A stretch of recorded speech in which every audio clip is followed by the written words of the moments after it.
Republican win. Is the Senate in a quorum, Paul? It is not. It's not. Mr. President, when it comes to the actions of a party or a presidential administration, legislation sometimes grabs the lion's share of the attention. But it's equally important to pay attention to what a presidential administration does with its regulatory power. And the Biden administration has been characterized by a lot of deeply troubling regulations. The so-called Inflation Reduction Act may be Democrats' most prominent Green New Deal effort, but the Biden administration's radical environmental agenda doesn't stop there.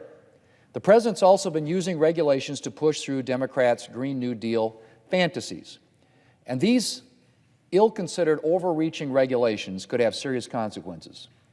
Later today, I will be sending a letter to the president about the attempts to use financial and securities regulators like the Securities and Exchange Commission and the Federal Reserve to push through environmental, social, and governance, or what are referred to as ESG regulations, that seek to choke off investment to essential industries like oil and natural gas and American farms and ranches. Notable among these is the Securities and Exchange Commission's proposed climate disclosure rule, which would require publicly traded companies to disclose information not only about their own emissions, but also about the greenhouse gas emissions of their suppliers and even their customers. Now, it would also require companies to determine the effects of climate-related risks on each line item of their consolidated financial statements.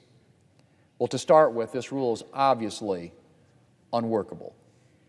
Companies have zero control over the emissions of their suppliers and customers and little to no ability to accurately gauge those emissions. But the most serious aspect of this proposed rule is the fact that it represents a clear effort to coerce companies to sever ties with certain industries, notably, of course, the conventional energy industry, but also with other industries like agriculture.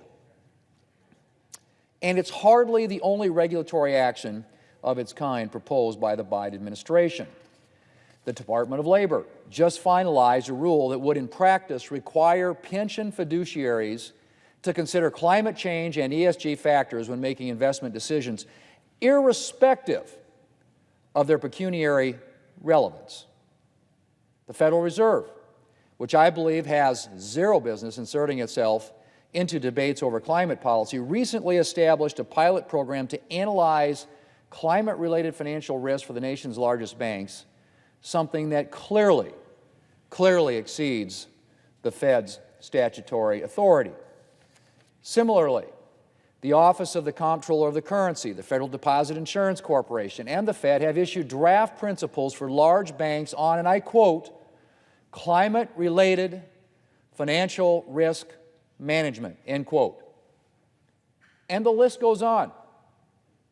Mr. President, private companies, of course, have the right to consider whatever factors they want when determining what companies they do business with and where they will invest. But the federal government should not be making those decisions for them. The President and his cronies and the far-left environmental movement may like the idea of choking off investment to the fossil fuel industry and other industries to hasten the arrival of their fantasy Green New Deal future.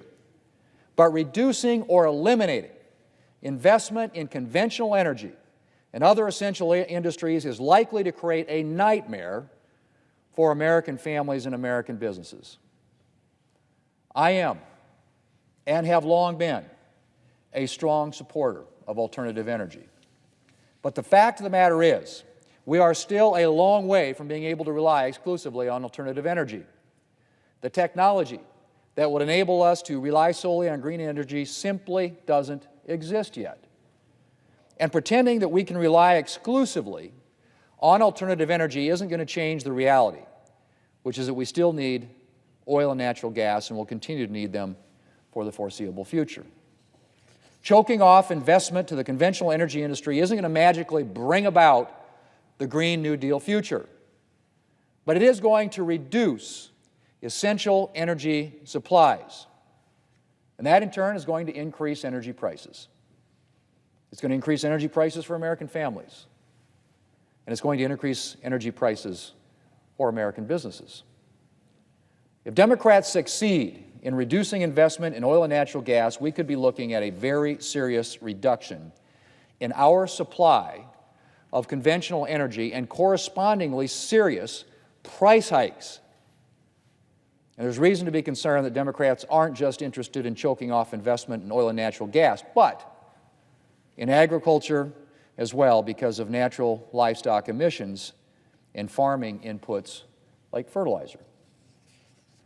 The National Credit Union Administration published a since-rescinded strategic plan that seemed to recommend that credit unions reduce their membership and loan offerings to farming communities.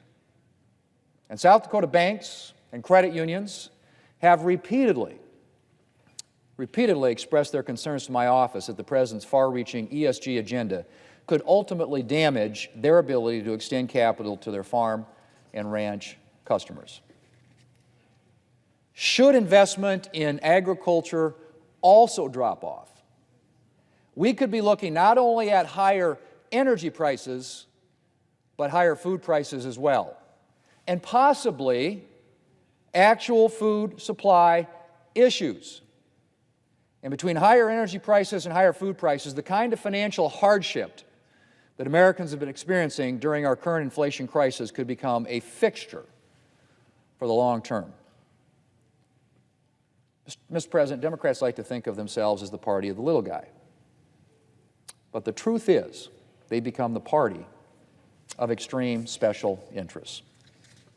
And the little guy often ends up getting sacrificed as a result. Since President Biden and Democrats took office 2 years ago, ordinary Americans have faced almost nonstop financial challenges thanks to the inflation crisis Democrats helped create with their massive American Rescue Plan spending bill. And if the President's ESG agenda continues unchecked, that diminished prosperity could last indefinitely. Mr. President, in the letter that I am sending to the President later today, I'm urging his administration to consider the real-world effects of rules and regulations on ordinary families and American businesses and to refrain from regulatory actions that would drive up prices even further. And I hope that the President will listen. But if past is prologue, then I'm worried that we're looking at 2 more years of extreme Democrat policies and 2 more years of economic suffering for the American people. Mr. President, I yield the floor.